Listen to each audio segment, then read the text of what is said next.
Assalamualaikum warahmatullahi wabarakatuh. Halo teman-teman semua. Bertemu lagi di kelas Akang Dosen kali ini. Semoga teman-teman semua dalam keadaan sehat walafiat. Amin. Pada pertemuan kali ini kita akan membahas tentang Undang-Undang Republik Indonesia Nomor 13 Tahun 2003 tentang ketenaga kerjaan.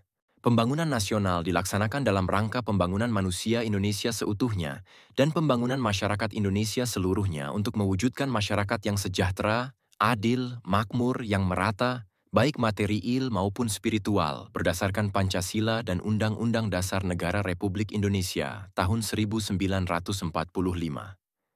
Dalam pelaksanaan pembangunan nasional, tenaga kerja mempunyai peranan dan kedudukan yang sangat penting sebagai pelaku dan tujuan pembangunan.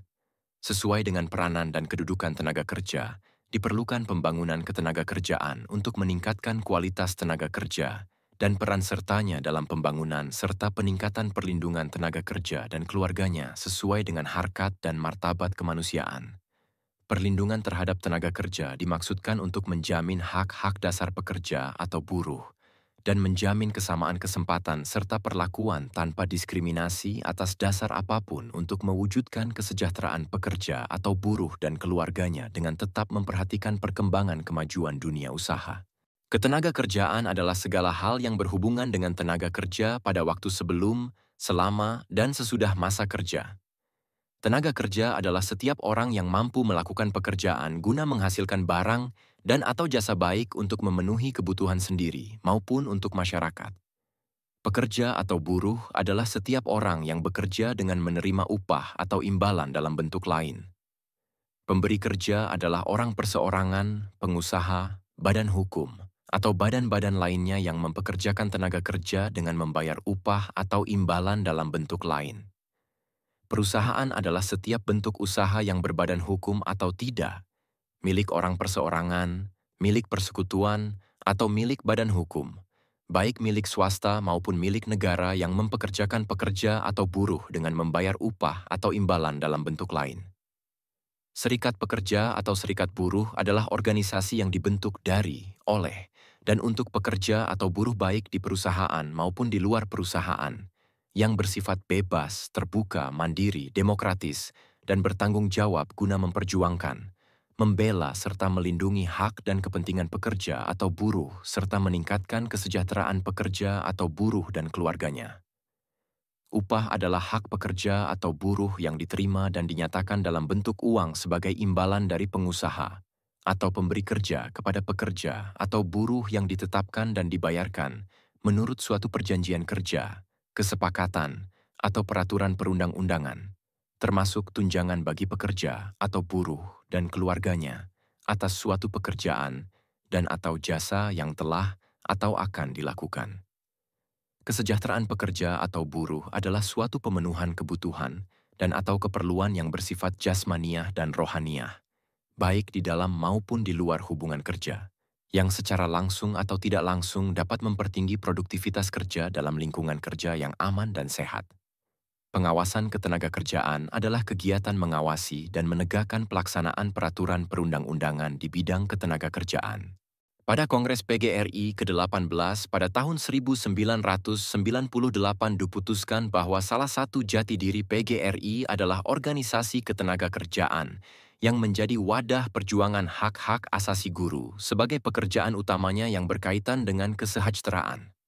Kaitan PGRI sebagai organisasi ketenagakerjaan dalam Undang-Undang Nomor 13 Tahun 2003 tentang ketenagakerjaan yang tercantum dalam BAB 3 tentang kesempatan dan perlakuan yang sama, bahwa setiap guru memiliki hak yang sama untuk memperoleh pekerjaan, yaitu mengajar di suatu sekolah dan berhak mendapatkan perlakuan yang sama dari pihak sekolah dengan guru-guru yang lainnya.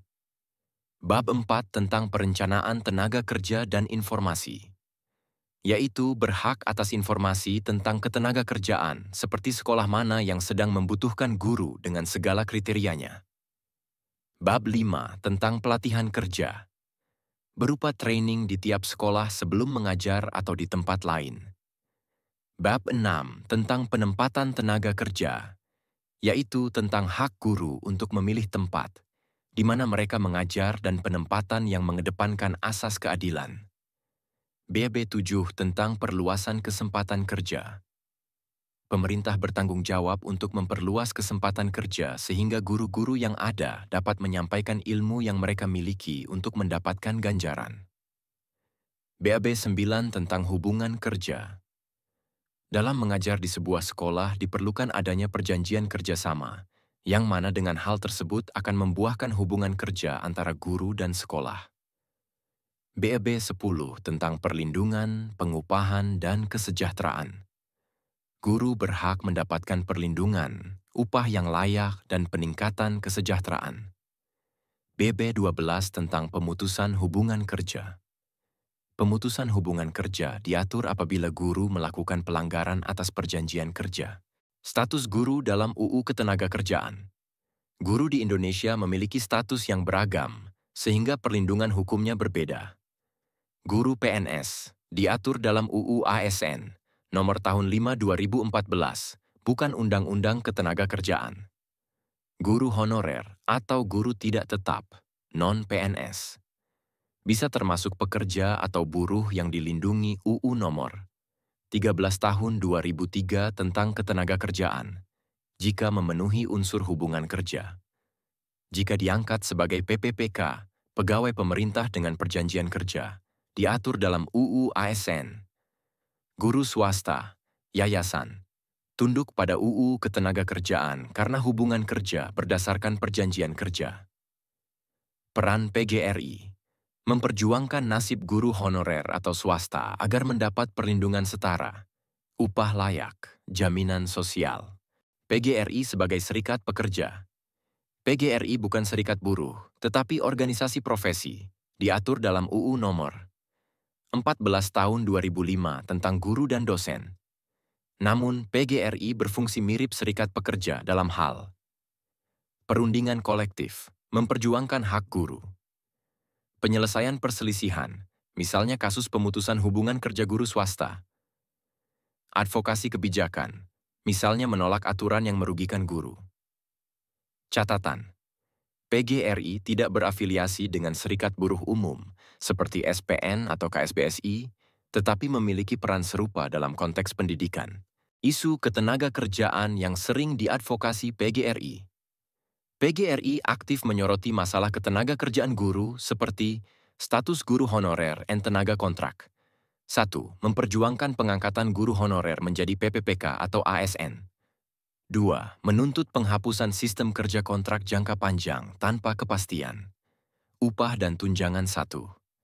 Memastikan guru swasta atau honorer mendapat upah sesuai UMR atau UMP. 2. Memperjuangkan tunjangan sertifikasi bagi guru non-PNS. Jaminan sosial BPJS Ketenagakerjaan dan Kesehatan. Mendesak pemerintah atau yayasan memenuhi kewajiban BPJS untuk guru. PHK dan pesangon guru swasta. Jika guru swasta di PHK, harus dapat pesangon sesuai UU Ketenagakerjaan. Pasal 156-158. Dampak Undang-Undang Cipta Kerja, Undang-Undang Nomor 11 Tahun 2020. Pada guru. Beberapa perubahan UU Cipta Kerja yang memengaruhi guru. 1. Fleksibilitas kerja. Bisa berdampak pada sistem kontrak guru. 2. Penyederhanaan perizinan sekolah swasta. Berpengaruh pada rekrutmen guru. 3. Perlindungan kerja. Guru honorer atau swasta harus dipastikan dapat jaminan sosial. PGRI seringkali kritis terhadap UU Cipta Kerja karena dikhawatirkan melemahkan perlindungan guru non-PNS. Semoga materi yang telah disampaikan dapat dipahami dan mendatangkan manfaat untuk kita semua. Sampai jumpa di materi Akang Dosen yang lainnya. Terima kasih. Wassalamualaikum warahmatullahi wabarakatuh.